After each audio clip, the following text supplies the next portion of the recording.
Hello दोस्तों, नमस्ते, प्रणाम। मैं हूं मालती। हमारे यूट्यूब चैनल पर आप सभी लोग का स्वागत है। आप लोग कैसे हैं? उम्मीद करती है अच्छे होंगे।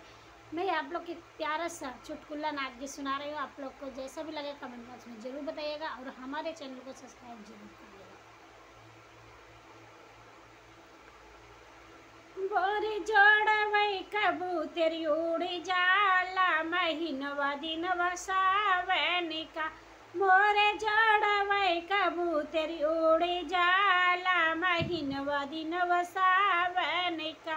सोने की थाली में जेवना बनाए, सोने की थाली में जेवना बनाए। अरे है जेवई वाले हो, अरे है जेवई वाले पिया परदेस, महीनवा दिनवा सावन का।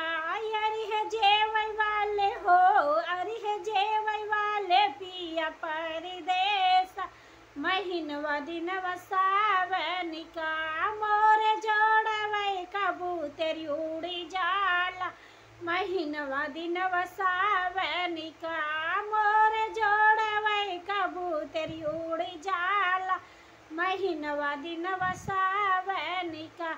झाझरे गेड़ुलवा में गंगा जल पानी, झाझरे गेड़ुलवा में गंगा जल पानी। अरे है घूटे वाले हो, अरे है घूटे वाले पिया परदेस, महीनवा दिनवा सावन का।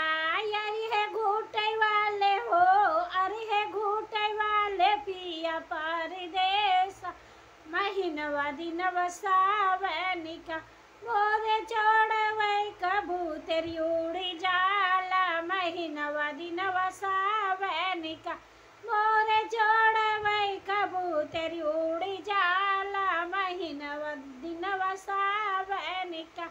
लाची लवंग रस बीरा जोड़ाए, लाची लवंग रस बीरा जोड़ाए।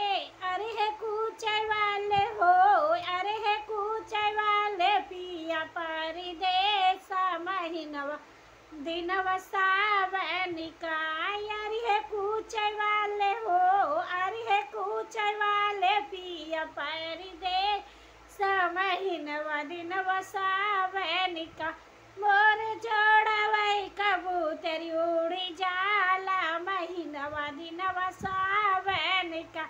मोरे जोड़वई कबूतर उड़ी जाला, महीनवा दिनवा सावन का।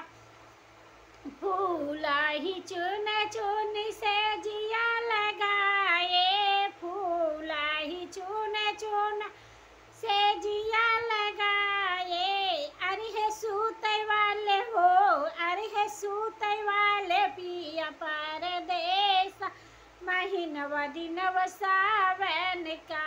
अरे है सूते वाले हो, अरे है सूते वाले पिया परदेस, महीनवा दिनवा सावन का।